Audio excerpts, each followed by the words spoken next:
Good evening. क्या हाल है?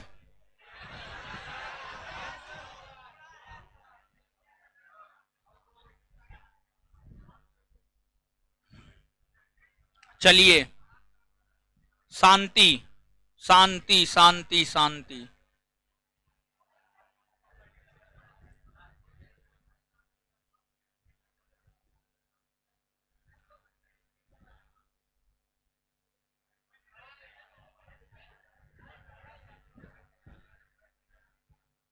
आ जाइए।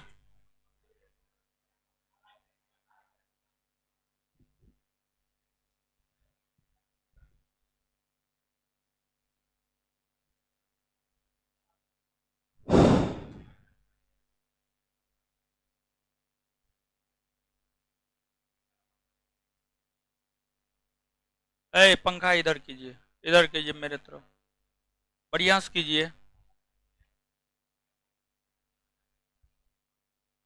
चलिए, ए, ये मास्क वाला को भगाइए तो ये सब बैच में करता है। ठीक है, दो गो बैच, हर किसी भी बैच में दो गो बैच अलाउ मत कीजिए। ठीक है, सब बैच में वो करता है। ठीक है, पढ़ने में एकदम बहुत कमजोर है। आज छोड़ दीजिए।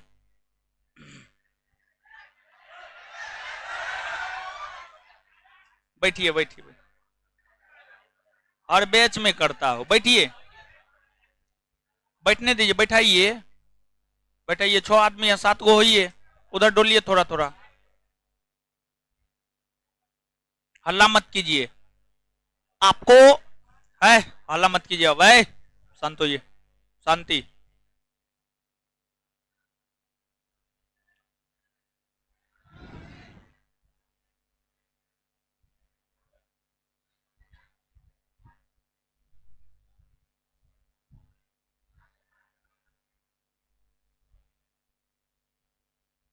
देखिएगा, आपको भारतीय संविधान की ऐतिहासिक पृष्ठभूमि हम पढ़ा रहे हैं। भारतीय संविधान की ऐतिहासिक पृष्ठभूमि, इसमें 1773 के रेगुलेटिंग एक्ट से लेकर भारतीय स्वतंत्रता अधिनियम 1947 तक हमें पढ़ना होता है। 1773 के रेगुलेटिंग एक्ट से लेकर के 1861 के भारत परिषद अधिनियम तक हम लोग पढ़ चुके हैं। इसके बाद के जो आगे के अधिनियम है, उस अधिनियम के विषय में आगे हम लोगों को पढ़ना है। एक है 1873 का अधिनियम, एक है आपको 1873 का अधिनियम। 1873 के अधिनियम के बाद 1892 का भारत परिषद अधिनियम, 1909 का भारत शासन अधिनियम, 1919, 1935 और 1947। तो सबसे पहले हम लोग 1873 के भारत परिषद अधिनियम को देखते हैं। 1873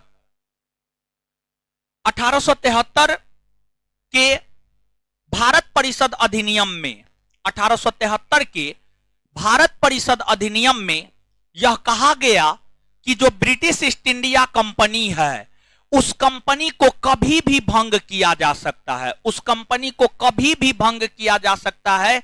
यह बात 1873 के अधिनियम में कही गई और इस प्रावधान के तहत ही कंपनी को भंग 1 जनवरी, कंपनी को भंग 1 जनवरी 1884 को कर दिया गया। कंपनी को भंग 1 जनवरी 1884 को कर दिया गया। फिर आपको आगे है 1892 का भारत परिषद अधिनियम। आप सभी इस बात से निश्चित तौर पर अवगत होंगे, नहीं अवगत हैं तो आप अवगत होइए कि भारत के भीतर ब्रिटिश शासन के दौरान स्थापित होने वाली जो सबसे बड़ी राजनीतिक संगठन थी, वह आपको भारतीय राष्ट्रीय कांग्रेस थी। भारतीय राष्ट्रीय कांग्रेस। अगर हम भारतीय राष्ट्रीय कांग्रेस की बात करें तो जो भारतीय राष्ट्रीय कांग्रेस है, जो भारतीय राष्ट्रीय कांग्रेस है, इसकी स्थापना 1885 में हुई। 1885 में जब भारतीय राष्ट्रीय कांग्रेस की स्थापना हुई, 1885 में जब भारतीय राष्ट्रीय कांग्रेस की स्थापना हुई, तो कांग्रेस की स्थापना से लेकर कांग्रेस की स्थापना के समय ही यह निर्धारण हुआ कि प्रत्येक वर्ष कांग्रेस का वार्षिक सम्मेलन बुलाया जाएगा और इस निर्धारण के तहत ही प्रत्येक वर्ष 1885 में, 86 में, 87 में, 88 में, 89 में, 90 में, 91 में प्रत्येक वर्ष अलग अलग शहरों में वार्षिक सम्मेलन बुलाए गए।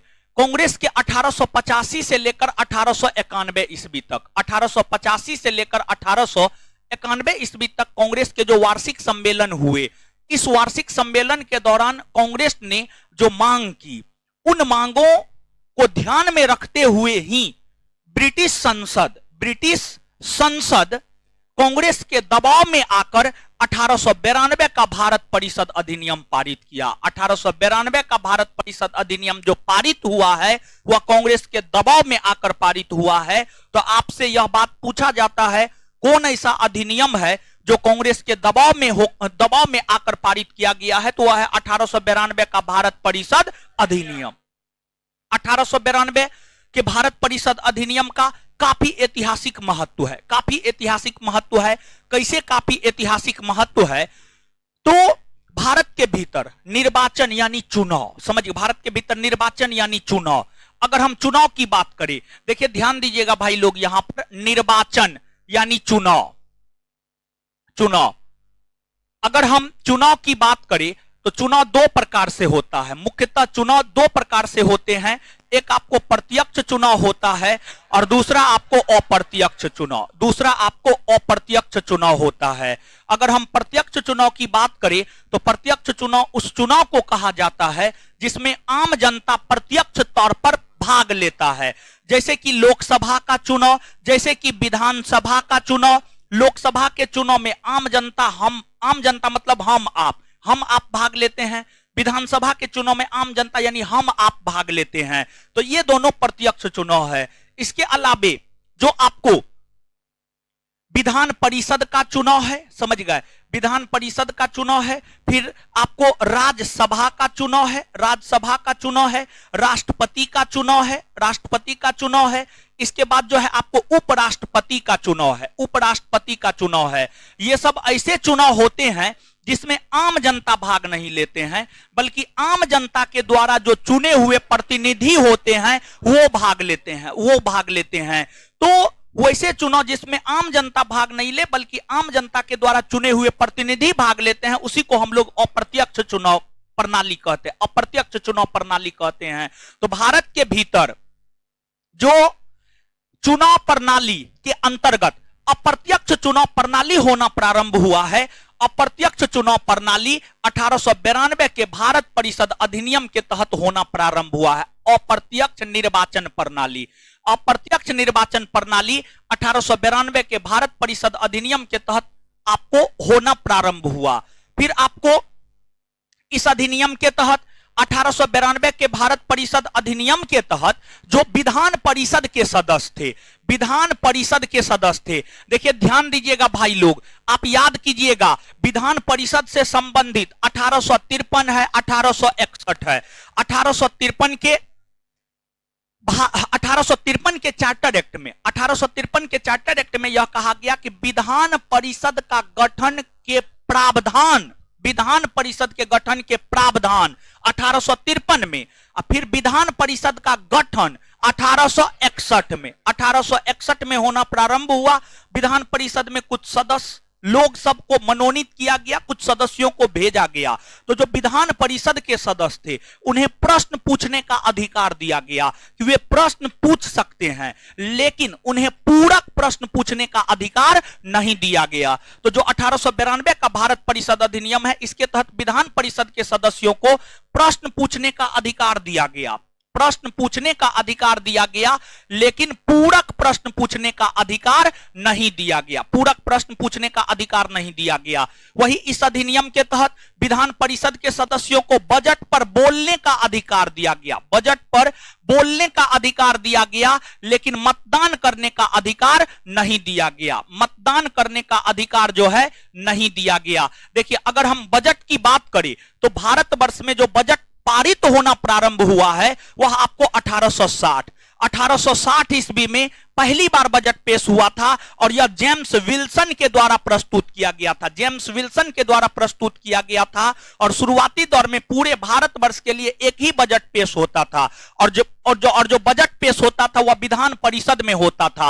विधान परिषद के सदस्यों को बजट के ऊपर बोलने का तो अधिकार दिया गया कि वो बजट पर बोल सकता है, लेकिन उन लोगों को मतदान करने का अधिकार नहीं दिया गया।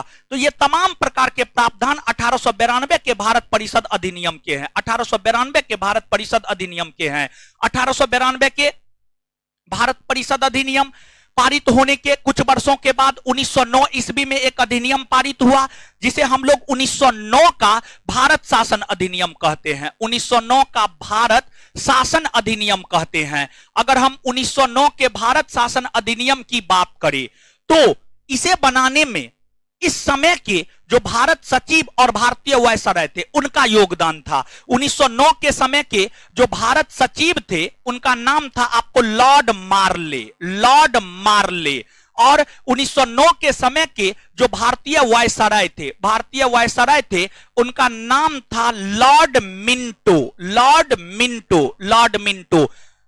1909 के समय के भारत सचिव लॉर्ड मार्ले और भारतीय वायसराय लॉर्ड मिंटो ने मिलकर के लॉर्ड मार्ले और लॉर्ड मिंटो ने मिलकर 1909 का भारत शासन अधिनियम बनाया, जिस वजह से 1909 के भारत शासन अधिनियम को हम लोग मार्ले मिंटो एक्ट भी कहते हैं। मार्ले मिंटो एक्ट भी कहते हैं। और जब मार्ले मिंटो एक्ट पारित हुआ था तो इस समय जो ब्रिटेन के प्रधानमंत्री थे वे एच.एच.एस. क्विथ थे। एच.एच.एस. क्विथ इस समय ब्रिटेन के प्रधानमंत्री थे। जो यह अधिनियम आया है 1909 का भारत शासन अधिनियम आया है। 1909 का भारत शासन अधिनियम आया है। इस अधिनियम की कई सारी विशेषताएं हैं, लेकिन इस अधिनियम की जो सबसे प्रमुख विशेषता है वह है पृथक निर्वाचन प्रणाली। पृथक निर्वाचन प्रणाली। और इस अधिनियम के तहत यानी 1909 के भारत शासन अधिनियम के तहत जो है मुसलमानों को पृथक निर्वाचन का अधिकार दिया गया। मुसलमान, समझ गए, मुसलमान को पृथक निर्वाचन का अधिकार दिया गया। मुसलमान को पृथक निर्वाचन का अधिकार दिया गया। पृथक निर्वाचन का अधिकार जो है दिया गया। समझ गए, यह इस अधिनियम की सबसे प्रमुख विशेषता है। तो यहां पर हम लोगों को जो समझना है वह पृथक निर्वाचन को समझना है। पृथक निर्वाचन को हमें यहां पर समझना है। तो देखिए, ध्यान दीजिएगा, आज के डेट में भारतवर्ष में चुनाव होता है या नहीं होता? नहीं होता है? होता है। अच्छा, आज के डेट में जो भारतवर्ष में चुनाव होता है, आज के डेट में जो भारतवर्ष में चुनाव होता है, समझिए, चुनाव होता है, उस चुनाव में क्या हिंदू धर्म के लिए अलग चुनाव होते हैं, मुस्लिम धर्म के लिए अलग, सिख धर्म के लिए अलग, ईसाई धर्म के लिए अलग चुनाव होता है? नहीं ना होता है। मुस्लिम, सिख, ईसाई, बौद्ध, जैन, पारसी सबके लिए अलग अलग चुनाव होता है? एकदम नहीं। समझ गए, एकदम नहीं होता है। आज के डेट में सभी धर्मों के लिए, समझ गए, आज के डेट में सभी धर्मों के लिए एक साथ ही चुनाव होता है। हिंदू हो, मुस्लिम हो, सिख हो, ईसाई हो, बौद्ध हो, जैन हो, पारसी हो, सबके लिए एक साथ चुनाव होता है। एक बात बताइएगा, चुनाव में एससी एसटी को आरक्षण प्राप्त है या नहीं है? नहीं प्राप्त। चुनाव प्राप्त नहीं है। कुछ सीट एससी एसटी के लिए आरक्षित नहीं रहता, कुछ सीट आरक्षित एससी एसटी के लिए रहता है। तो कुछ सीट एससी एसटी के लिए जो आरक्षित रहता है इसी को तो हम लोग आरक्षण कहते हैं। समझिए, इसी को हम लोग आरक्षण कहते हैं। तो एससी एसटी को चुनाव में आरक्षण प्राप्त होता है। और एक बात बताइएगा कि जो चुनाव होता है उस चुनाव में क्या कोई खास समुदाय के लोग ही भाग लेते हैं या फिर सभी समुदाय के लोग भाग लेते हैं? चाहे वह हिंदू हो, मुस्लिम हो, सिख हो, ईसाई हो, बौद्ध हो, जैन हो, पारसी हो, अमीर हो, गरीब हो, कोई भी हो, अगर 18 वर्ष से अधिक उम्र का है तो वह चुनाव में भाग ले सकता है। क्या भारत में ऐसी व्यवस्था है या नहीं है? भारत में ऐसी व्यवस्था है। भारत के भीतर वर्तमान समय में जो निर्वाचन होते हैं, वर्तमान समय में जो चुनाव होते हैं, सभी धर्म, सभी जाति, सभी वर्ग के लोगों के लिए एक साथ चुनाव होता है और चुनाव में सब लोग एक साथ भाग लेते हैं। ना अमीर गरीब किसी भी चीज का कोई फर्क जो है आज के डेट में चुनाव में नहीं देखने को मिलता है। लेकिन सिर्फ आरक्षण जो है, आरक्षण की व्यवस्था लागू है, कुछ सीट एससी और एसटी के लिए जो है आरक्षित कर दिया गया है। समझ गए? तो अब देखिएगा, अब चीजों को समझिएगा। तो वर्तमान में इस प्रकार से चुनाव होता है। तो अब इन चीजों को समझिएगा। मुसलमानों को पृथक निर्वाचन का अधिकार दिया गया, इसका मतलब क्या होता है? मुसलमानों को पृथक निर्वाचन का अधिकार दिया गया, इसका मतलब क्या होता है? पृथक, पृथक का मतलब होता है अलग, पृथक का मतलब होता है अलग। निर्वाचन का मतलब होता है चुनाव, निर्वाचन का मतलब होता है चुनाव। मुसलमानों को यह अधिकार दिया गया 1909 के अधिनियम के तहत कि मुसलमानों के लिए अलग से चुनाव होंगे। जो मुस्लिम है, मुस्लिम के लिए अलग से चुनाव होगा, मुस्लिम के लिए जो है अलग से चुनाव होगा। और मुस्लिम के लिए जो अलग से चुनाव होगा, उस चुनाव में जो उम्मीदवार होगा वह मुस्लिम ही होगा, जो उम्मीदवार होगा वह मुस्लिम ही होगा। साथ ही साथ जो मतदाता होगा वह भी मुस्लिम ही होगा, वह भी मुस्लिम ही होगा। यानी वैसे चुनाव जिसमें उम्मीदवार भी मुस्लिम ही होने थे, मतदाता भी मुस्लिम ही होने थे, मतदाता भी मुस्लिम ही होने थे। इस प्रकार के चुनाव के लिए ही पृथक निर्वाचन प्रणाली शब्द का प्रयोग किया गया है। यानी बात यह था कि हमेशा, जैसे आज के डेट में अगर हम भारत की बात करें तो आज के डेट में भारत की 80% आबादी हिंदू है, मात्र 14 से 15% आबादी मुस्लिम है। यानी आज के डेट में मुस्लिम की संख्या काफी कम है, हमेशा से मुसलमानों की संख्या काफी कम रही है। अगर हम मुसलमानों की बात करें तो क्या मुसलमान भारत के मूल नागरिक हैं? मुसलमान भारत के मूल नागरिक नहीं है। वे आक्रांता के रूप में, आक्रमणकारी के रूप में भारत आए और भारत को जीते, भारत में शासन प्रशासन किए और फिर भारत में बस गए, फिर जो है आपको भारत में बस गए। तो मुस्लिम यहां के मूल निवासी में काउंट नहीं होता है। तो हमेशा से मुसलमानों की संख्या काफी कम रही है, मुसलमानों की संख्या काफी कम रही है। तो मुसलमानों का यह मानना था कि अगर सब धर्म के लिए एक साथ ही चुनाव होगा तो उसमें जो है मुसलमानों को जो अधिकार मिलना चाहिए उचित अधिकार नहीं मिलेगा। इसी को लेकर के 1906 ईस्वी में जब मुस्लिम लीग की स्थापना हुई, मुस्लिम लीग की स्थापना 1906 में हुई, मुस्लिम लीग का वार्षिक अधिवेशन 1908 में हुआ। 1908 के मुस्लिम लीग के वार्षिक अधिवेशन में मुस्लिम लीग ने ब्रिटिश सरकार से यह मांग किया कि मुसलमानों के लिए अलग से चुनाव होने चाहिए, मुसलमानों के लिए अलग से चुनाव होने चाहिए। मुस्लिम लीग ने जो 1908 में मांग किया, मुस्लिम लीग की मांग को ध्यान में रखते हुए ही ब्रिटिश गवर्नमेंट ने 1909 के भारत शासन अधिनियम के तहत मुसलमानों को पृथक निर्वाचन का अधिकार दिया। अब जब मुसलमानों को पृथक निर्वाचन का अधिकार दिया गया तो जो अन्य समुदाय के लोग थे, सिख, ईसाई, आंग्ल भारतीय, दलित, महिला, ये लोग भी पृथक निर्वाचन की मांग करने लगे, ये लोग भी पृथक निर्वाचन की मांग करने लगे।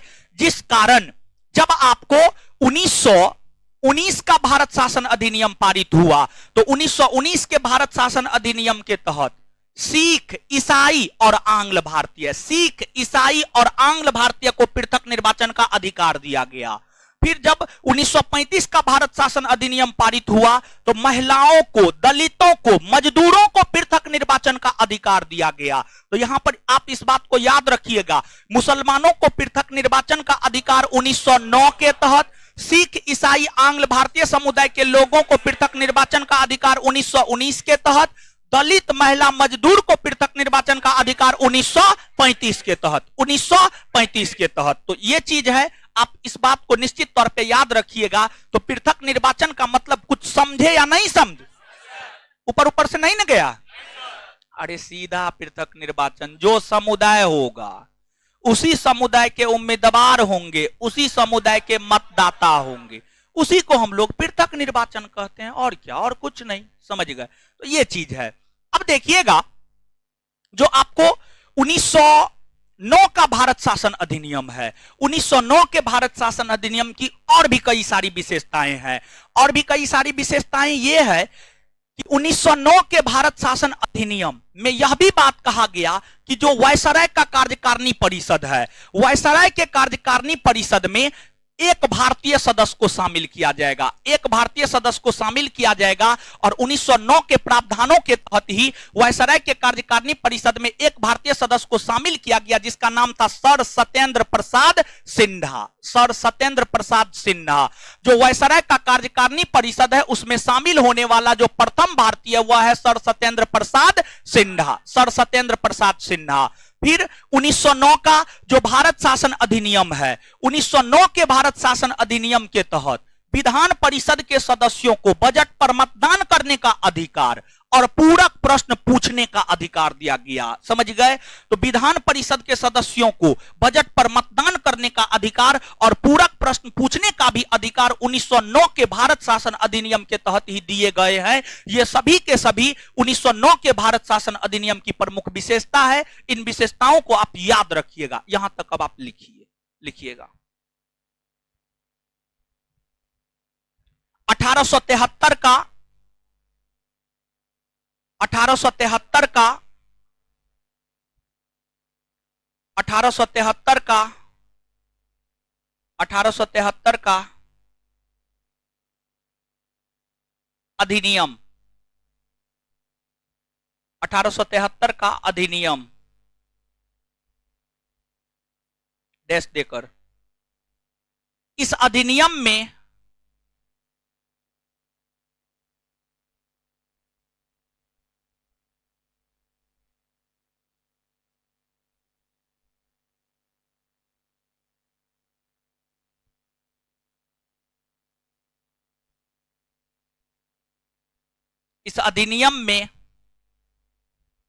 यह प्रावधान किया गया कि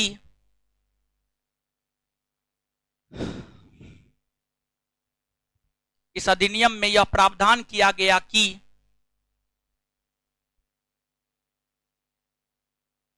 ब्रिटिश कंपनी को कभी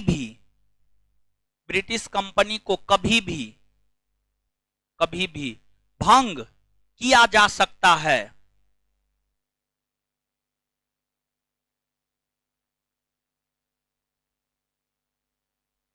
फुल स्टॉप। इस अधिनियम के प्रावधान के तहत ही इस अधिनियम के प्रावधान के तहत ही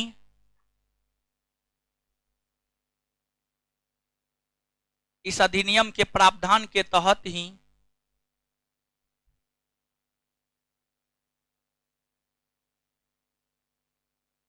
1 जनवरी 1884 को 1 जनवरी 1884 को 1 जनवरी 1884 को ब्रिटिश कंपनी को औपचारिक तौर पर भंग कर दिया गया।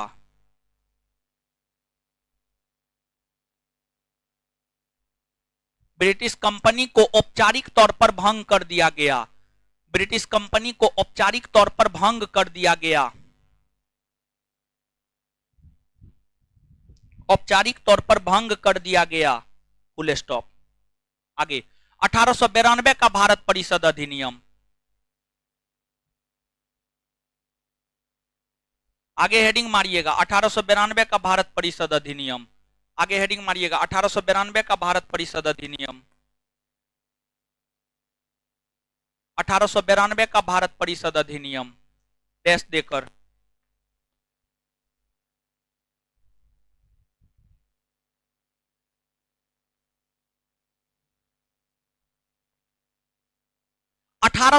डैश देकर 1885 में स्थापित 1885 में स्थापित कांग्रेस नामक संस्था के 1885 में स्थापित कांग्रेस नामक संस्था के दबाव में आकर 1885 में स्थापित कांग्रेस नामक संस्था के दबाव में आकर 1885 में स्थापित कांग्रेस नामक संस्था के दबाव में आकर कांग्रेस नामक संस्था के दबाव में आकर यह अधिनियम यह अधिनियम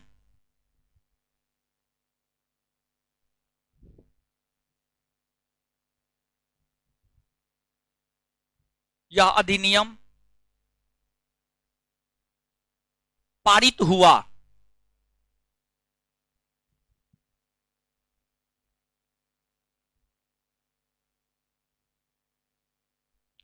इस अधिनियम के प्रमुख प्रावधान निम्न है।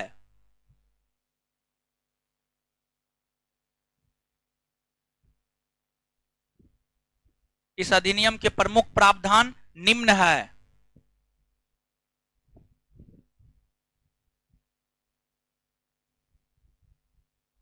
एक नंबर में अप्रत्यक्ष निर्वाचन प्रणाली की शुरुआत हुई।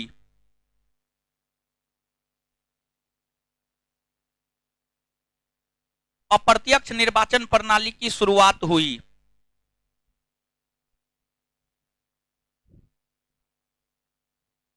अप्रत्यक्ष निर्वाचन प्रणाली की शुरुआत हुई। आगे 2 नंबर में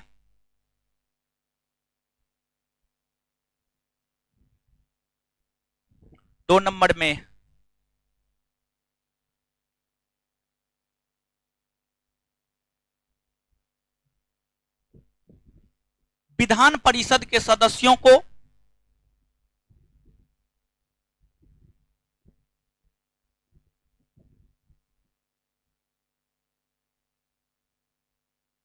विधान परिषद के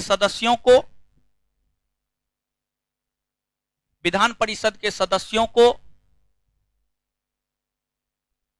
प्रश्न पूछने का अधिकार दिया गया।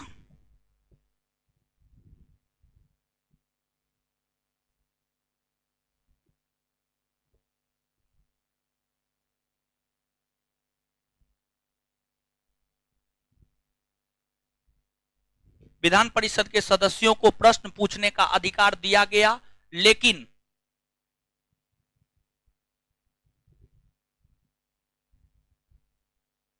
पूरक प्रश्न पूछने का अधिकार नहीं दिया गया।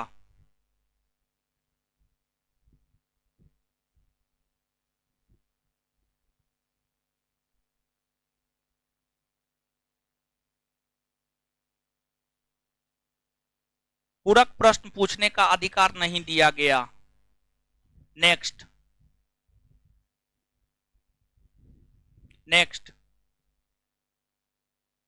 यानी सीधा सीधा पूछ सकते हैं क्या है, क्यों है, कैसे है, ये सब बात नहीं पूछ सकते हैं। ठीक है, क्यों हुआ, किस लिए हुआ, ये सब बात नहीं पूछ सकते हैं। आगे हाँ, तीसरा, विधान परिषद के सदस्यों को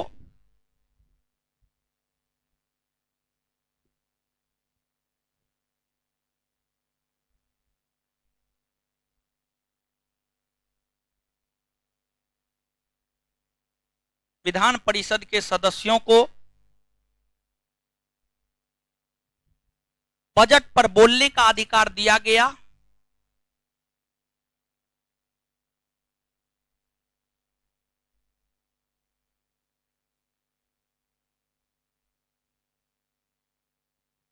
बजट पर बोलने का अधिकार दिया गया, लेकिन मतदान करने का अधिकार नहीं दिया गया। विधान परिषद के सदस्यों को बजट पर बोलने का अधिकार दिया गया, लेकिन मतदान करने का अधिकार नहीं दिया गया। चलिए आगे हेडिंग मारिएगा। 1909 का भारत शासन अधिनियम। 1909 का भारत शासन अधिनियम। 1909 का भारत शासन अधिनियम।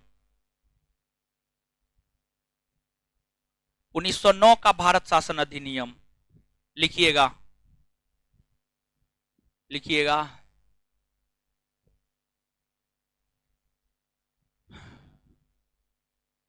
डैश देकर इस अधिनियम को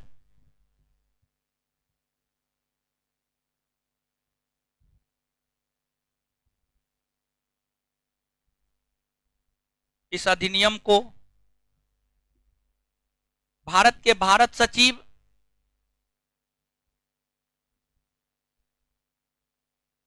इस अधिनियम को भारत के भारत सचिव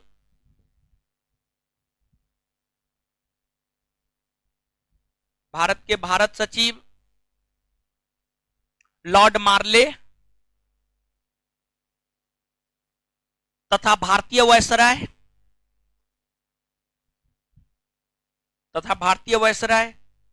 लॉर्ड मिंटो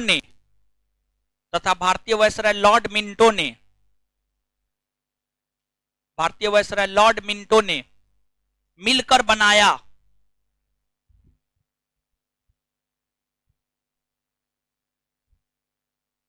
जिस कारण इस अधिनियम को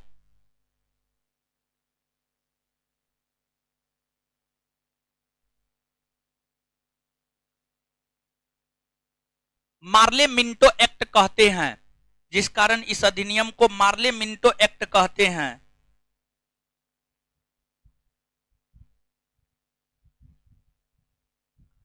फुल स्टॉप। इस अधिनियम के पारित होने के समय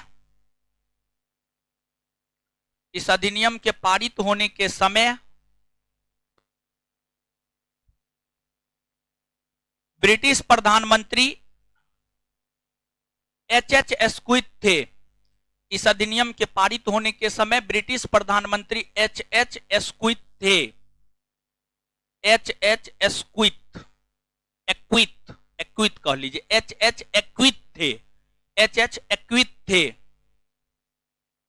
एक्विथ थे। इस अधिनियम की प्रमुख विशेषताएं निम्न है। इस अधिनियम की प्रमुख विशेषताएं निम्न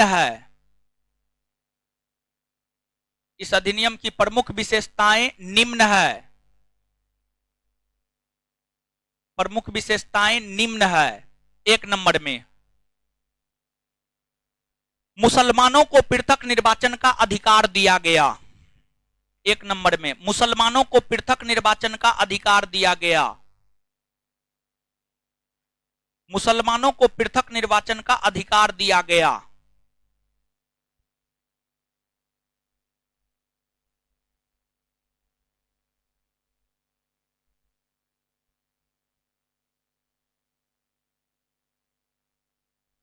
अर्थात मुसलमानों को पृथक निर्वाचन का अधिकार दिया गया।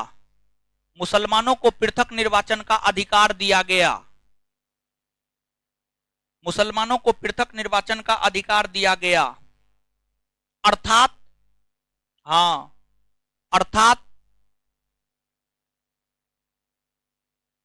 मुसलमानों के लिए अलग चुनाव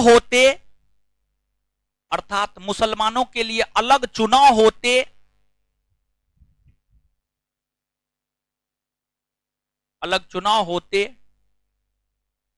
और उस चुनाव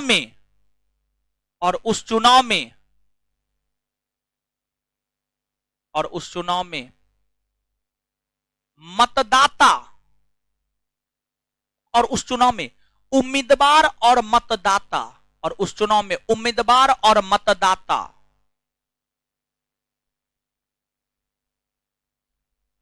दोनों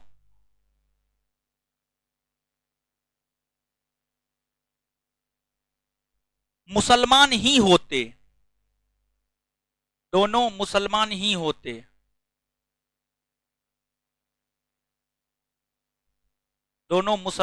होते।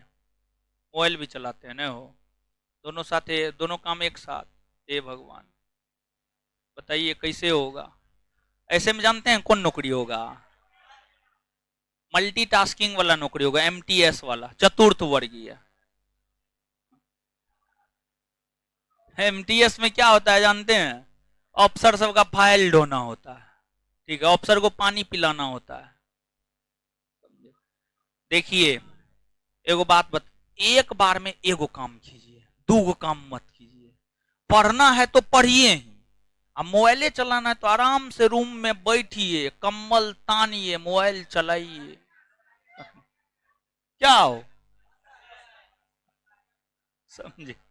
लिखिए, ए भगवान, कंपटीशन जानते हैं बहुत बढ़ गया है, आपको विश्वास नहीं होगा, कंपटीशन का लेवल इतना है आप वहां तक सोच नहीं सकते हैं, समझे।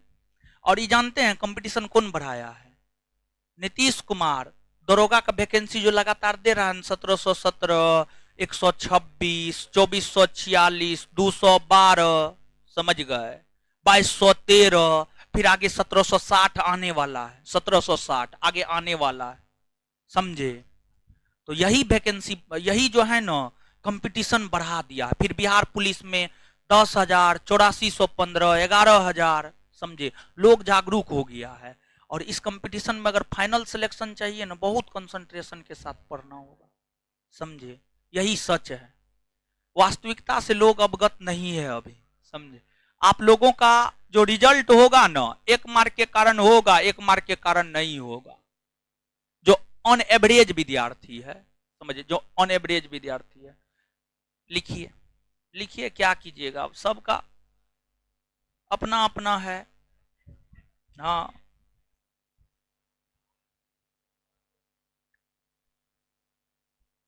उस चुनाव में उम्मीदवार और मतदाता दोनों मुसलमान ही होते, फुल स्टॉप, बस हो गया। आगे 2 नंबर में नेक्स्ट पॉइंट, वायसराय के कार्यकारिणी परिषद में, 2 नंबर में, वायसराय के कार्यकारिणी परिषद में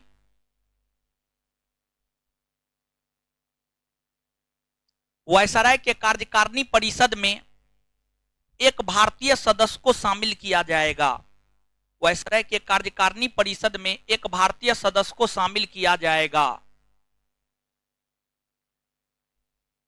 एक भारतीय सदस्य को शामिल किया जाएगा, उसी में कंटिन्यू किया जाएगा, उसी में कंटिन्यू। इस प्रावधान के तहत ही,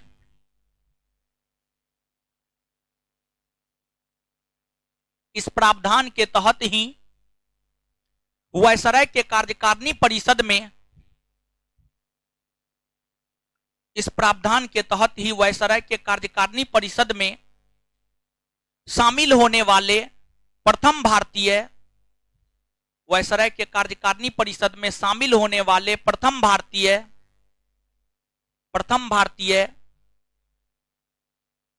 सर सत्येंद्र प्रसाद सिन्हा हुए। सर सत्येंद्र प्रसाद सिन्हा हुए। सर सत्येंद्र प्रसाद सिन्हा हुए। सर सत्येंद्र प्रसाद सिन्हा हुए। सर सत्येंद्र प्रसाद सिन्हा हुए, फुल स्टॉप। आगे नेक्स्ट पॉइंट, इस अधिनियम के तहत, नेक्स्ट पॉइंट, इस अधिनियम के तहत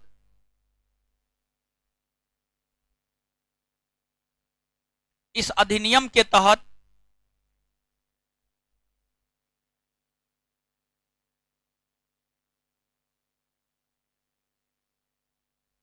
इस अधिनियम के तहत विधान परिषद के सदस्यों को, विधान परिषद के सदस्यों को बजट पर, विधान परिषद के सदस्यों को बजट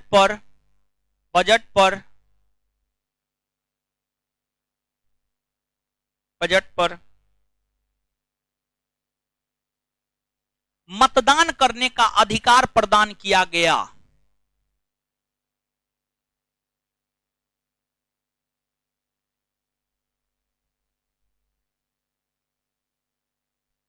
बजट पर मतदान करने का अधिकार प्रदान किया गया। आगे नेक्स्ट पॉइंट, विधान परिषद के सदस्यों को पूरक प्रश्न पूछने का अधिकार दिया गया। नेक्स्ट पॉइंट, विधान परिषद के सदस्यों को पूरक प्रश्न पूछने का अधिकार दिया गया।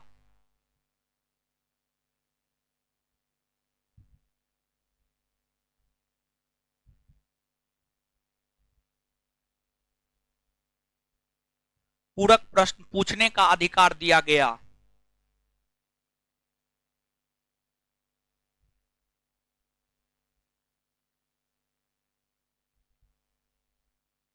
चलिए अब देखिएगा, इसके बाद अगला है 1909 के भारत शासन अधिनियम के बाद जो अगला अधिनियम पारित हुआ है वह है 1919 का भारत शासन अधिनियम। तो जो 1919 का भारत शासन अधिनियम है, अब हम लोग 1919 के भारत शासन अधिनियम को पढ़ते हैं। देखिए गौर कीजिएगा भाई जी लोग, 1919 का भारत शासन अधिनियम, जो 1919 का भारत शासन अधिनियम है, इस अधिनियम को बनाने का काम इस समय के भारत सचिव लॉर्ड मॉन्टेग्यू, इस समय के भारत सचिव लॉर्ड मॉन्टेग्यू तथा इस समय के भारतीय वायसराय, इस समय के भारतीय वायसराय लॉर्ड चेम्सफोर्ड ने किया, लॉर्ड चेम्सफोर्ड ने किया, चेम्सफोर्ड। इन दोनों ने मिलकर इस अधिनियम को पारित किया, इस अधिनियम को बनाया, जिस वजह से 1919 के भारत शासन अधिनियम को मॉन्टेग्यू चेम्सफोर्ड सुधार भी कहते हैं। मॉन्टेग्यू चेम्सफोर्ड सुधार, मॉन्टेग्यू चेम्सफोर्ड सुधार कहते हैं। यह अधिनियम भले ही पारित 1919 में हो गया हो, लेकिन यह अधिनियम लागू 1921 में हुआ है। यह अधिनियम लागू 1921 में हुआ है। जब यह अधिनियम पारित हुआ था तो इस अधिनियम के पारित होने के समय जो ब्रिटेन के पीएम थे, प्राइम मिनिस्टर थे, वे आपको लॉर्ड जॉर्ज थे, लॉर्ड जॉर्ज थे। और यह परीक्षा बीपीएससी 60 से 62 बी 2017, बीपीएससी 60 से 62 बी 2017 में यह प्रश्न पूछा गया था। समझिए, यह प्रश्न आपसे पूछा गया था कि 1919 के अधिनियम पारित होने के समय ब्रिटेन के प्रधानमंत्री कौन थे, तो उसका सही उत्तर होता लॉर्ड जॉर्ज, लॉर्ड जॉर्ज। समझ गए? तो यह चीज है। अब इस अधिनियम की अगर हम बात करें तो इस अधिनियम की कई सारी विशेषताएं हैं, लेकिन इस अधिनियम की विशेषताओं में जो पहली विशेषता है वह यह है कि इस अधिनियम के तहत भारत में प्रत्यक्ष चुनाव प्रणाली की नींव पड़ी, प्रत्यक्ष चुनाव प्रणाली की जो है नींव पड़ी। इस अधिनियम के तहत भारत में प्रत्यक्ष चुनाव प्रणाली की नींव पड़ी। अब देखिएगा प्रत्यक्ष चुनाव प्रणाली, अभी तुरंत थोड़ा देर पहले हम आपको क्लियर किए हैं कि प्रत्यक्ष चुनाव प्रणाली उस चुनाव प्रणाली को कहा जाता है जिसमें आम जनता का चुनाव में प्रत्यक्ष तौर पर हिस्सेदारी होता है, उसी को हम लोग प्रत्यक्ष चुनाव प्रणाली कहते हैं। तो अब देखिएगा, इस चुनाव में भारत की आम जनता को चुनाव में मतदान करने का अधिकार दिया गया। जैसे आज वर्तमान समय में मतदान को लेकर यह प्रावधान है कि आप अगर 18 वर्ष या उससे अधिक उम्र के हो गए हैं, आप किसी भी संप्रदाय के हैं, किसी भी जाति के हैं, आप अमीर हैं, गरीब हैं, आप मतदान कर सकते हैं। क्या हमेशा ऐसा ही था? एकदम नहीं, हमेशा ऐसा नहीं था। अगर आप शुरुआती दौर की बात कीजिएगा, शुरुआती दौर की बात कीजिएगा, तो आपको मतदान करने का अधिकार सिर्फ राजा महाराजा को था, सिर्फ राजा महाराजा को था, बुद्धिजीवी वर्ग के लोगों को था, धनी वर्ग के लोगों को था, सिर्फ उन्हीं लोगों को मतदान करने का अधिकार था। सीधा समझिए ना, ब्रिटिश काल में वैसे लोगों को ही मतदान करने का अधिकार था जो अंग्रेजों को टैक्स देता था, टैक्स, समझ गए, टैक्स देता था, तो अंग्रेजों की चाटुकारिता करता था, उसी को मतदान करने का अधिकार प्राप्त था। सबको मतदान करने का अधिकार प्राप्त नहीं था। पहली बार इस अधिनियम के तहत प्रत्यक्ष चुनाव प्रणाली की नींव पड़ी। प्रत्यक्ष चुनाव प्रणाली के साथ साथ इस अधिनियम के तहत महिलाओं को, और महिला की बात कीजिएगा ना, पुरुष में तो जो धनवान थे, जो टैक्स देता था, जो राजे महाराजे थे, उन्हें मतदान करने का अधिकार था, लेकिन महिलाओं को एकदम मतदान करने का अधिकार प्राप्त नहीं था।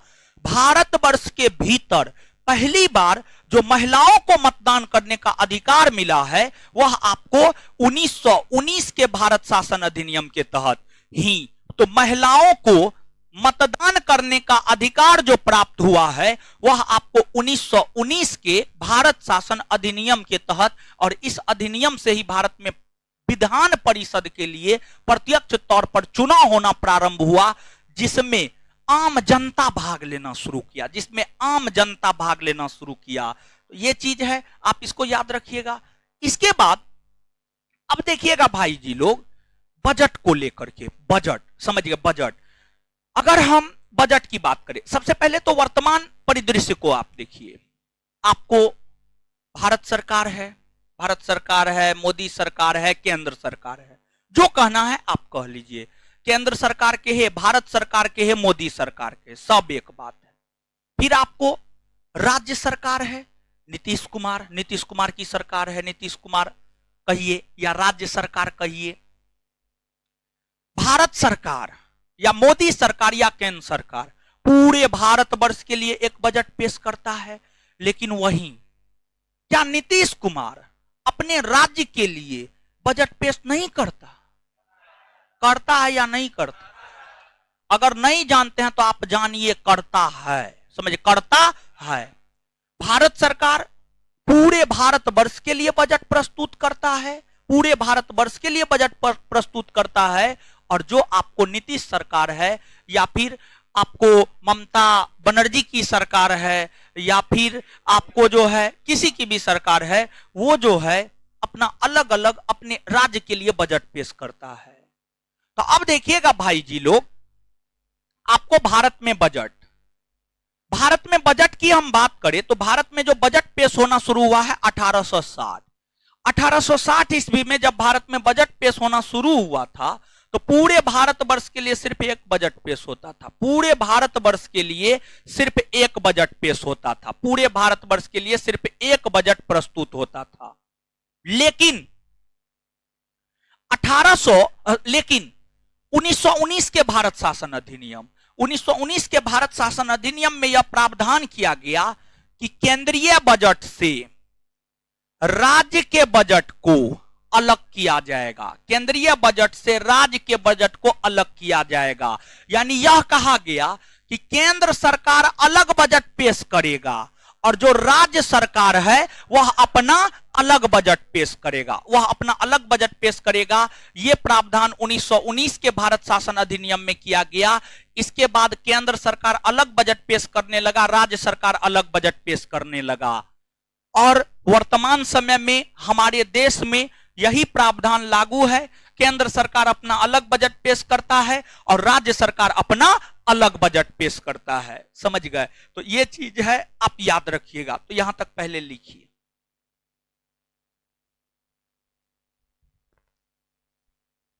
लिखिएगा 1919 का भारत शासन अधिनियम, 1919 का भारत शासन अधिनियम लिखिएगा।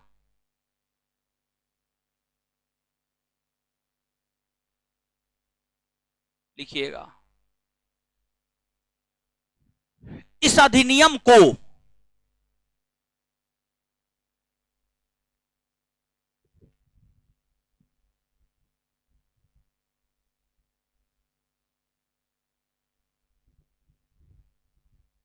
एगो लड़का क्वेश्चन पूछ रहा, फोर्थ अनुसूची में क्या है, यानी चौथी अनुसूची में क्या है? राज्यसभा में सीटों का बंटवारा, समझ गए? चलिए, जवाब तो आप ही लोग दे दिए। 1919 का भारत शासन अधिनियम डैश देकर, इस अधिनियम को भारत सचिव लॉर्ड मॉन्टेग्यू,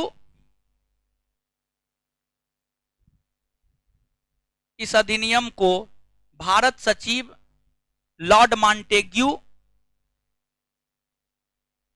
भारत सचिव लॉर्ड मॉन्टेग्यू तथा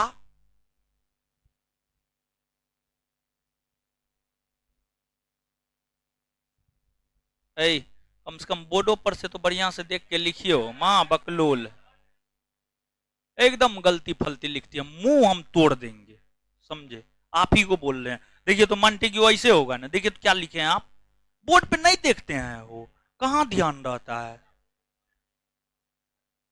समझ गए। इस अधिनियम को भारत सचिव लॉर्ड मॉन्टेग्यू तथा तथा भारतीय वायसराय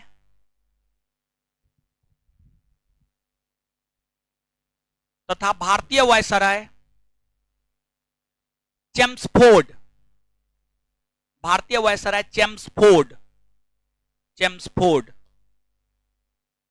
भारतीय वायसराय चेम्सफोर्ड ने मिलकर बनाया, चेम्सफोर्ड ने मिलकर बनाया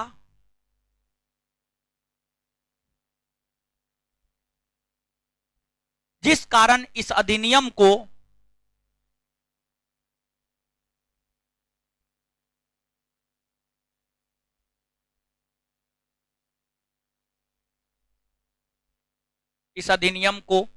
मॉन्टेग्यू चेम्सफोर्ड सुधार अधिनियम कहते हैं, जिस कारण इस अधिनियम को मॉन्टेग्यू चेम्सफोर्ड सुधार अधिनियम कहते हैं। मॉन्टेग्यू चेम्सफोर्ड सुधार अधिनियम कहते हैं।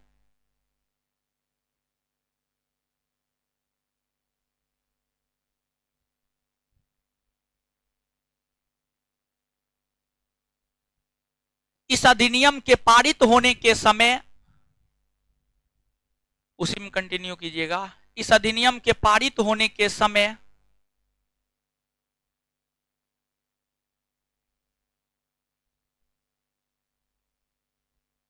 इस अधिनियम के पारित होने के समय इस अधिनियम के पारित होने के समय पारित होने के समय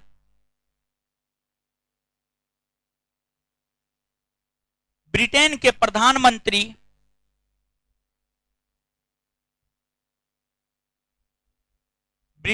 प्रधानमंत्री लॉयड जॉर्ज थे, लॉयड जॉर्ज थे, लॉयड जॉर्ज थे, लॉयड जॉर्ज थे, लॉयड जॉर्ज थे। आगे, इस अधिनियम की प्रमुख विशेषताएं निम्न है।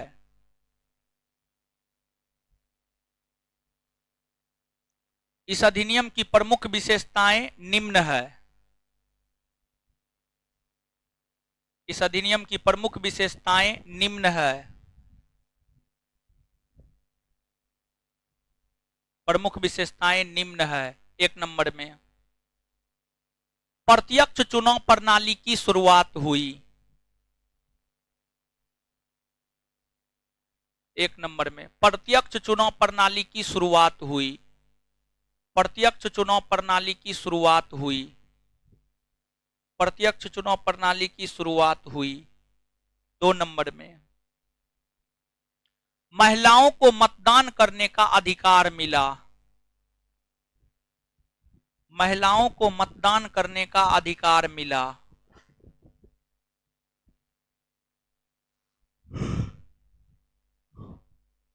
महिलाओं को मतदान करने का अधिकार मिला। तीन नंबर में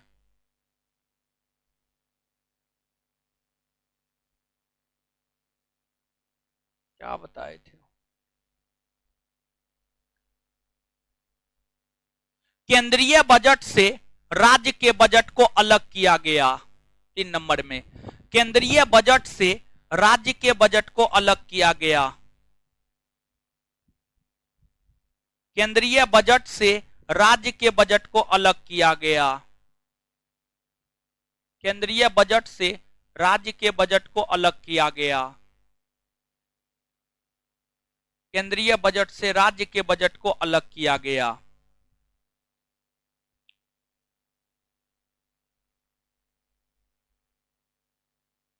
चलिए एक बार इतना पढ़िए तो 2 मिनट में, आज जितना लिखा है पढ़िए तो।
चलिए, क्या छूट गया? हाँ तो लिखाएंगे ना, अब अभी पूरा खत्म कहाँ हुआ है। 1919 में अभी और भी बहुत कुछ है। ठीक है, चलिए सुनिएगा। 1919 1919 के भारत शासन अधिनियम के विषय में हम लोग देख रहे थे। 1919 के भारत शासन अधिनियम की हम बात करें तो इस अधिनियम की और भी कई सारी विशेषताएं हैं।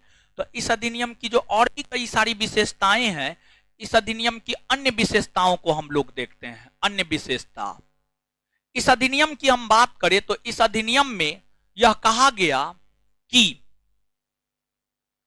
इस अधिनियम में यह कहा गया कि सिविल सेवकों की नियुक्ति हेतु प्रतियोगिता परीक्षा का आयोजन अब लंदन के साथ साथ भारत में भी होगा। लंदन के साथ साथ भारत में भी होगा। और लंदन के साथ साथ भारत में भी आईसीएस की परीक्षा होगी। इसको लेकर के इस अधिनियम के प्रावधानों के तहत ही संघ लोक सेवा आयोग का गठन किया गया। और संघ लोक सेवा आयोग का जो गठन हुआ है वह आपको 1926 ईस्वी में 1926 ईस्वी में हुआ है। और हम आपको बता चुके हैं कि ब्रिटेन के साथ साथ यानी लंदन के साथ साथ भारत में आईसीएस का परीक्षा होना कब से प्रारंभ हुआ? 1922-23। कहां से? इलाहाबाद। कहां से? इलाहाबाद से होना प्रारंभ हुआ है। तो ये चीज हम आपको बता चुके हैं। तो ये भी प्रावधान किया गया था। फिर इस अधिनियम की हम बात करें तो जो यह 1919 का भारत शासन अधिनियम है, इस अधिनियम के तहत प्रांतों में द्वैध शासन को लागू किया गया। प्रांतों में द्वैध शासन को लागू किया गया। और प्रांतों में द्वैध शासन लागू करने या प्रांतों में द्वैध शासन का जो जनक है वह आपको लियोनस कर्टियस को माना जाता है। लियोनस कर्टियस को प्रांतों में द्वैध शासन का जनक माना जाता है। इसके बाद इस अधिनियम की अगर हम बात करें तो इस अधिनियम के तहत ही केंद्र में द्विसदनीय विधायिका का प्रावधान किया गया। द्विसदनीय विधायिका का प्रावधान किया गया। और जो द्विसदनीय विधायिका का प्रावधान किया गया उसमें आपको कहा गया कि एक जो है आपको राज्य परिषद होगा और दूसरा आपको केंद्रीय विधानसभा होगा। कालांतर में जाकर यही केंद्रीय विधानसभा लोकसभा में तब्दील हो गया और यही राज्य परिषद राज्यसभा में तब्दील हो गया। यानी केंद्र में द्विसदनीय विधायिका का जो प्रावधान किया गया है वह 1919 के भारत शासन अधिनियम के तहत ही किए गए हैं। और साथ ही साथ इससे पहले हम आपको यह भी बताए थे कि इस अधिनियम के तहत ही सिख, ईसाई, आंग्ल भारतीय समुदाय के लोगों को पृथक निर्वाचन का अधिकार दिया गया। समझ गए? तो ये सब भी प्रावधान इसके हैं, तो लिखिएगा नीचे। चौथा पॉइंट, इस अधिनियम के प्रावधानों के तहत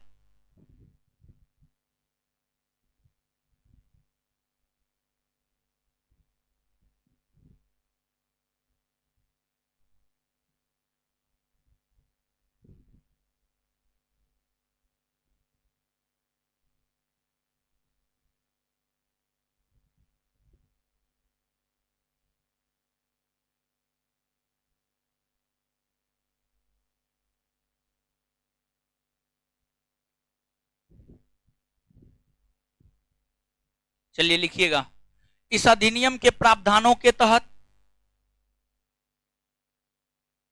सिख, ईसाई और आंग्ल भारतीय, सिख, ईसाई और आंग्ल भारतीय, सिख, ईसाई और आंग्ल भारतीय, सिख, ईसाई, आंग्ल भारतीय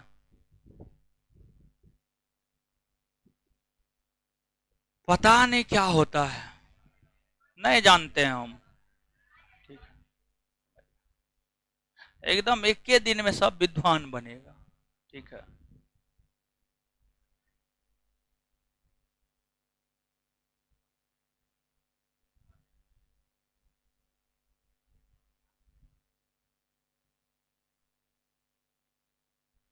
सिख, ईसाई, आंग्ल भारतीय समुदाय के लोगों को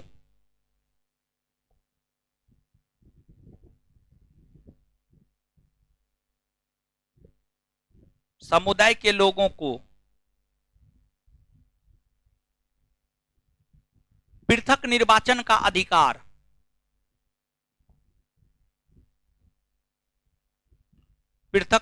का अधिकार दिया गया।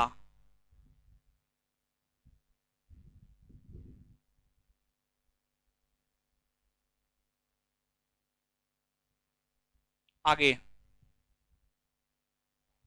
नेक्स्ट पॉइंट, केंद्र में द्विसदनीय विधायिका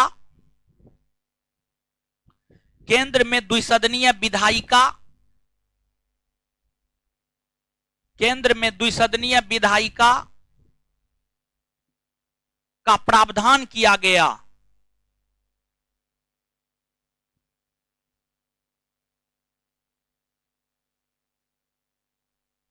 केंद्र में द्विसदनीय विधायिका का प्रावधान किया गया।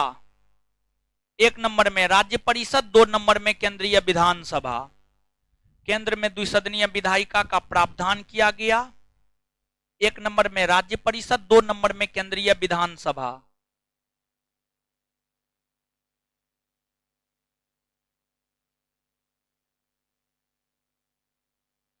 आगे, केंद्र में द्वैध शासन लागू किए गए।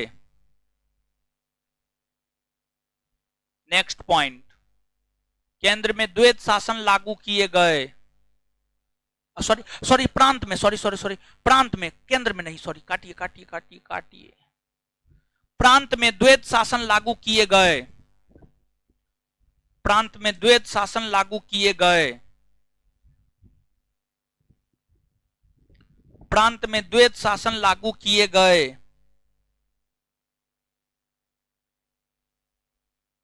प्रांत में द्वैध शासन लागू किए गए।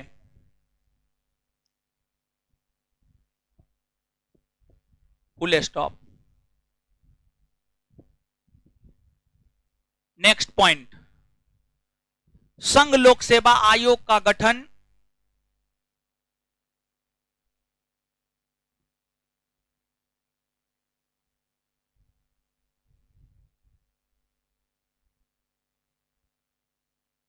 1926 में किया गया। संघ लोक सेवा आयोग का गठन 1926 में किया गया।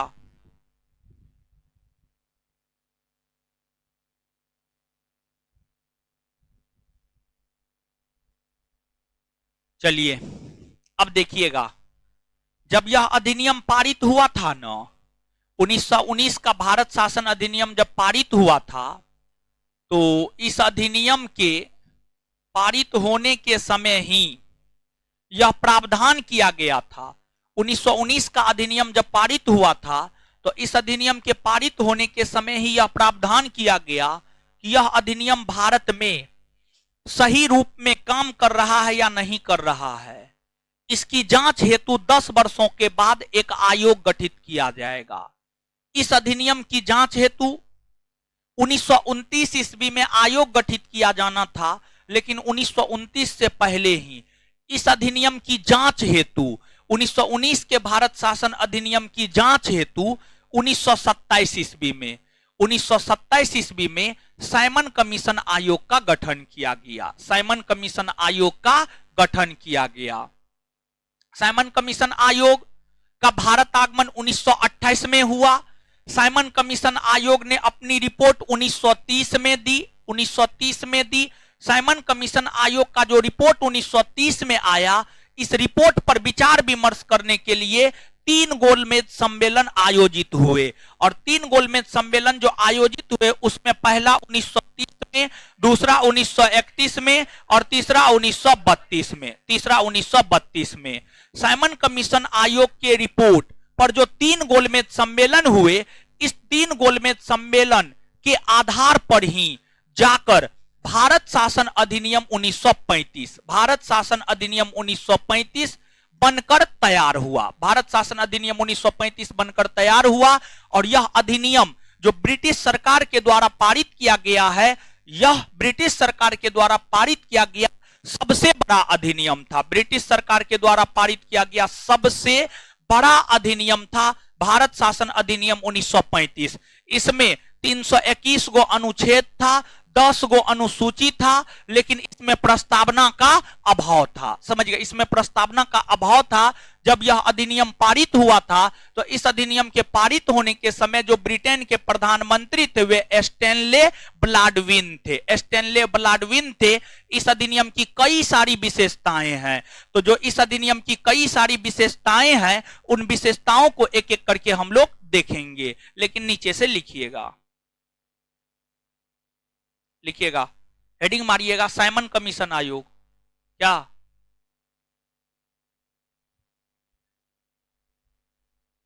आवाज नहीं सुनाई दे रहा है? अगले क्लास में पूछ लीजिएगा या क्लास के बाद पूछ लीजिएगा।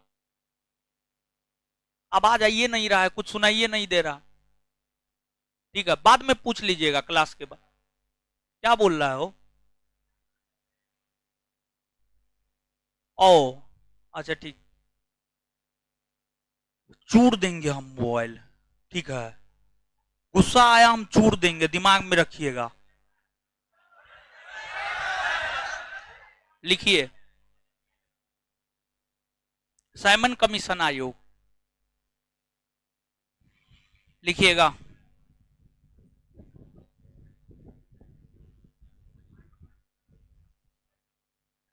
लिखिएगा, अजीब हाल है लेकिन भाई विद्यार्थी सब में जानते हैं अनुशासन नाम का कोई चीजें नहीं है। एक आध गो मोबाइल चुराएगा न अपने होश ठिकाने लग जाएगा। लिखिए,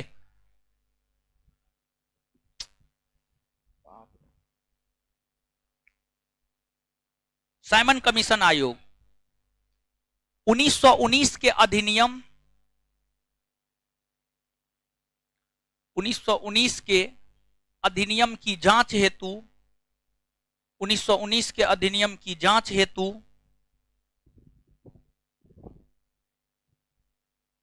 1927 में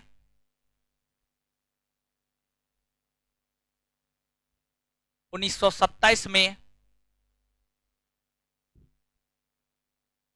आपको जब बोले थे, आपको भी बोले थे, दीपेन को भी बोले थे, कमेंट वाला सबका कमेंट लिखिए, जो क्वेश्चन रहता है आप दीजिए। तो आप लोग एक रोज किए, 2 रोज किए, बस काम खत्म। कॉपी लेकर के बैठिए, लिखिए। ठीक है, तो हाथ में क्या लिखिएगा, हाथ में थोड़े लिख पाइएगा। ठीक है, एक कॉपी लेकर के बैठिए। अब ऑनलाइन में देखिए होता क्या है कि मान लीजिए कि पढ़ा रहे हैं, ठीक है, पढ़ा रहे हैं, कमेंट देखेंगे, तरह तरह का कमेंट आया रहता है। अगर वो कमेंट डेली लेंगे ना, कभी पढ़ाइए नहीं पाएंगे, यही सच है। हम एक आध बार 2-4 क्लास जो है करके देखे हैं, कमेंट लेकर के देखे हैं। कमेंट में इतना क्वेश्चन आता है, जवाब देते देते हम पागल हो जाते हैं, समझ गए, लेकिन जो है उनका कमेंट खत्म नहीं होता है, समझे। तो होना चाहिए ना, जबकि ये लोग को बोले हुए हैं कि अरे जो क्वेश्चन आता है क्वेश्चन लिखिए कॉपी पर, समझ गए। तो जैसे ही हमको क्वेश्चन दे दीजिए, हम अगले क्लास में जो है क्लास आएंगे तो शुरुआती 10-15 मिनट तो कमेंट का ही जवाब दे देंगे, ताकि क्लास भी डिस्टर्ब ना हो, जबकि ये सब बात बोले हुए हैं। ठीक है, अरे जरूरी तो बहुत कुछ, समझ गए, जरूरी तो बहुत कुछ है, समझ गए। जरूरी तो 4500 रुपया देना भी है, लेकिन देते कितना है? 2000, 2500, 3000। 3000 से ज्यादा देते हैं? नहीं देते हैं, समझे।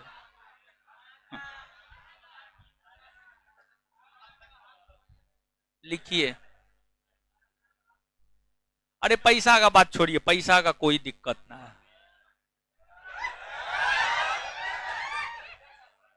यानी ये जो कमेंट करता है ना, यानी किसी भी बात को जाया नहीं जाने देता है, जरूरी है।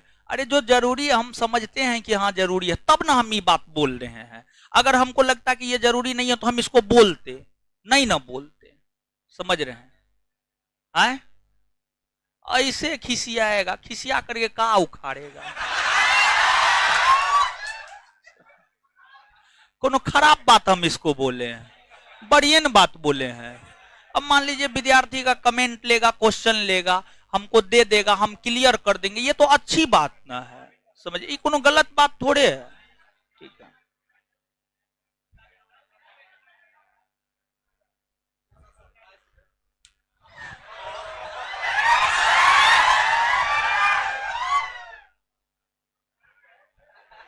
चलिए जाइए, आज का क्लास बंद है, लोग मोबाइल पे मोबाइल चला रहे हैं।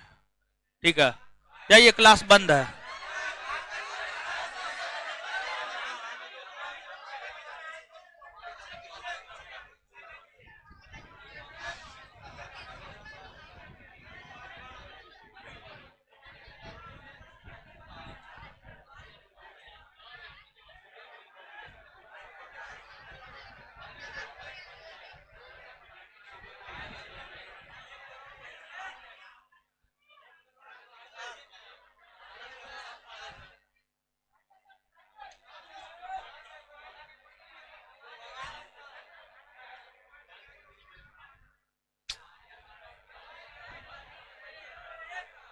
लिखिए लिखिए लिखिए लिखिए लिखिए।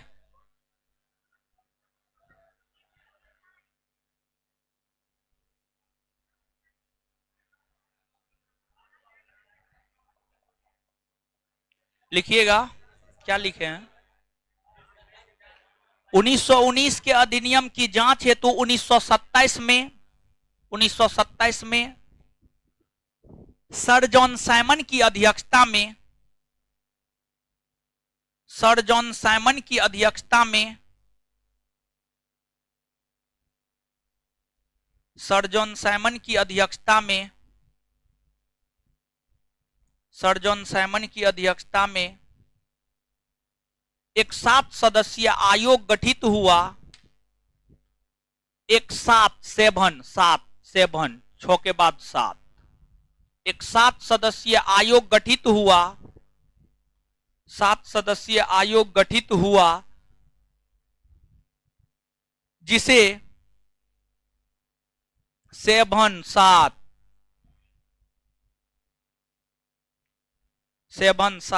सदस्यीय आयोग गठित हुआ जिसे साइमन कमीशन आयोग कहा गया।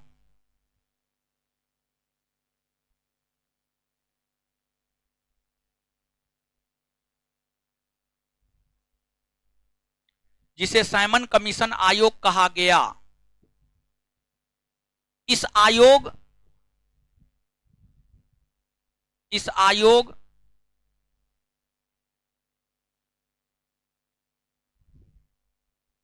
का भारत आगमन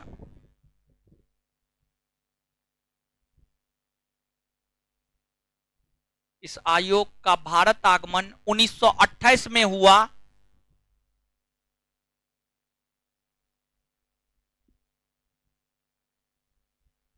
1928 में हुआ, फुल स्टॉप। आयोग ने अपनी रिपोर्ट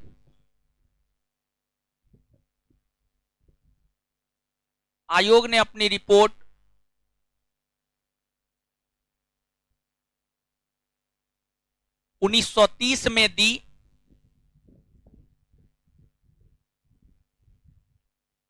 1930 में दी। आयोग ने अपनी रिपोर्ट 1930 में दी।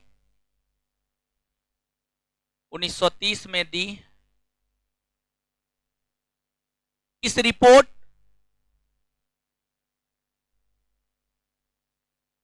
पर विचार विमर्श हेतु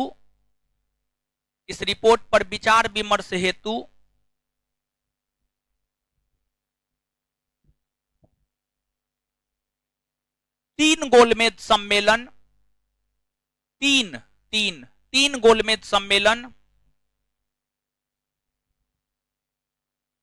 3 गोलमेज सम्मेलन 1930, 31 और 32 में आयोजित हुआ। 1930, 31 और 32 में आयोजित हुआ।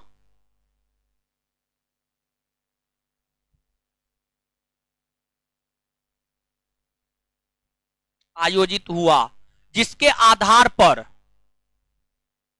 जिसके आधार पर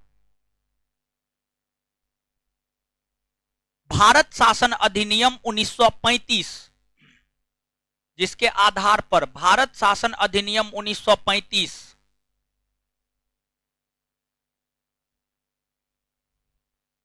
बनकर तैयार हुआ।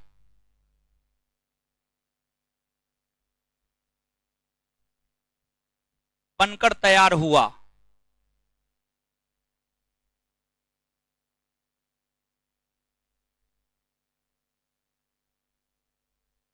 यह अधिनियम,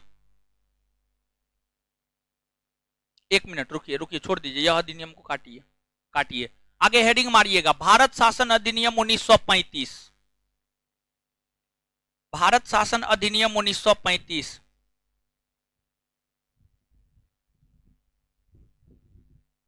भारत शासन अधिनियम 1935 लिखिएगा डैश देकर, डैश देकर। ब्रिटिश सरकार के द्वारा पारित किया गया। ब्रिटिश सरकार के द्वारा पारित किया गया सबसे बड़ा अधिनियम,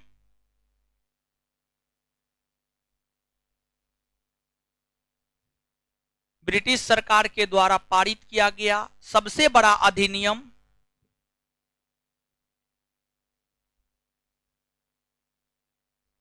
भारत शासन अधिनियम 1935 है।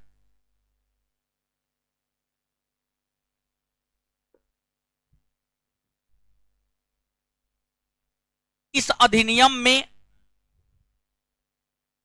321 अनुच्छेद और 10 अनुसूचियां थी। इस अधिनियम में 321 अनुच्छेद और 10 अनुसूचियां थी। इस अधिनियम में 321 अनुच्छेद और 10 अनुसूचियां थी, लेकिन इसमें प्रस्तावना का अभाव था। लेकिन इसमें प्रस्तावना का अभाव था। लेकिन इसमें प्रस्तावना का अभाव था। लेकिन इसमें प्रस्तावना का अभाव था। फुल स्टॉप, उसी को कंटिन्यू। इस अधिनियम के पारित होने के समय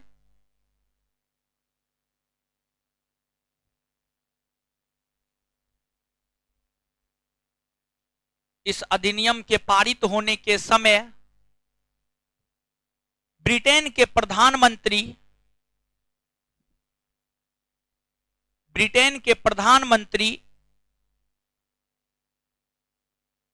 स्टैनले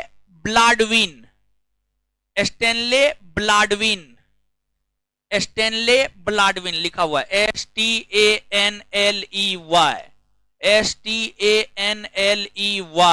स्टैनले BLADWIN, स्टैनले ब्लैडविन थे। इस अधिनियम के पारित होने के समय ब्रिटेन के प्रधानमंत्री स्टैनले ब्लैडविन थे। चलिए आइएगा तो 1 मिनट में, 1 मिनट में आइए, याद कीजिए पागल की तरह।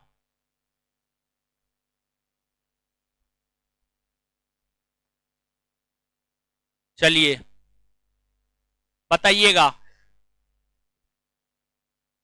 ब्रिटिश ईस्ट इंडिया कंपनी को भंग कब किया गया? 1 जनवरी 1800। ब्रिटिश ईस्ट इंडिया कंपनी को भंग कब किया गया? किस अधिनियम के तहत? 1873 का अधिनियम। 1873 का अधिनियम।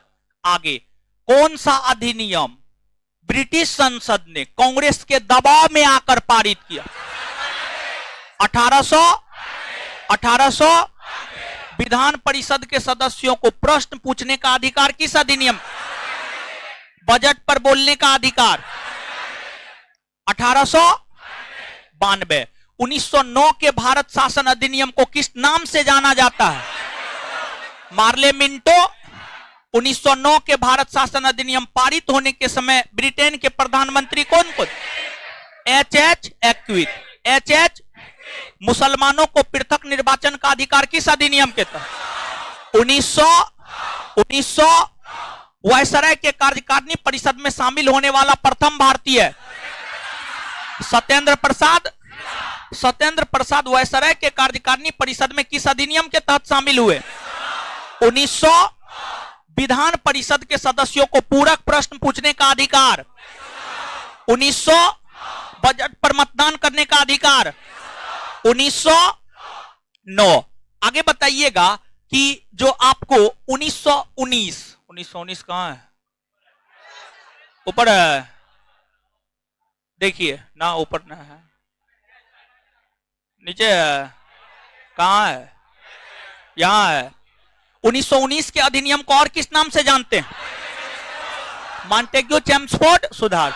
इस अधिनियम के पारित होने के समय ब्रिटेन के प्रधानमंत्री लॉयड जॉर्ज। समझ गए? अच्छा, यह अधिनियम पारित 1919 में हुआ, लागू कब हुआ? 1900 प्रत्यक्ष चुनाव प्रणाली की शुरुआत किस अधिनियम के? प्रत्यक्ष चुनाव प्रणाली।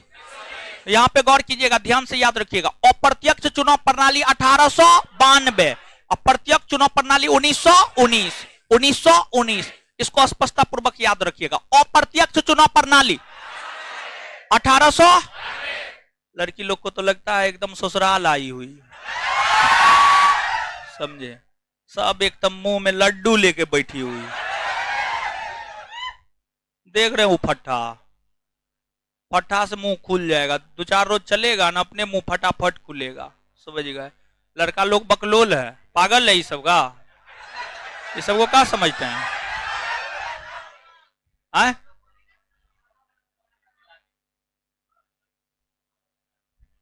चलिए आइएगा।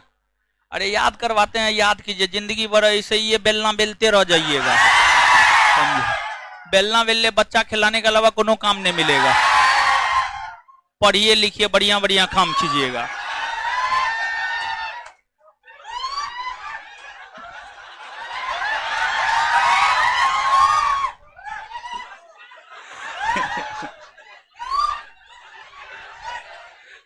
शांत। चलिए आगे आइएगा। केंद्र में द्विसदनीय विधायिका का प्रावधान कौन अधिनियम? 1900 महिलाओं को मतदान करने का अधिकार। 1900 प्रांतों में द्वैत शासन के जनक लियोनस। प्रांत में द्वैत शासन किस अधिनियम के तहत? 1919 के अधिनियम की जांच हेतु कौन सा आयोग गठित हुआ? Simon commission. साइमन कमीशन आयोग का गठन कब हुआ? इसका भारत आगमन। साइमन कमीशन आयोग ने अपनी रिपोर्ट कब प्रस्तुत की? 1900। साइमन कमीशन की रिपोर्ट पर विचार विमर्श करने के लिए कितने गोलमेज, और जो 3 गोलमेज सम्मेलन हुए उस आधार पर कौन सा अधिनियम बनकर तैयार हुआ? 1935 के अधिनियम पारित होने के समय ब्रिटेन के प्रधानमंत्री स्टैनले ब्लड। ब्रिटिश सरकार के द्वारा पारित किया गया सबसे बड़ा अधिनियम 1900। इतना बात क्लियर है? चलिए इससे आगे अगले क्लास में। धन्यवाद।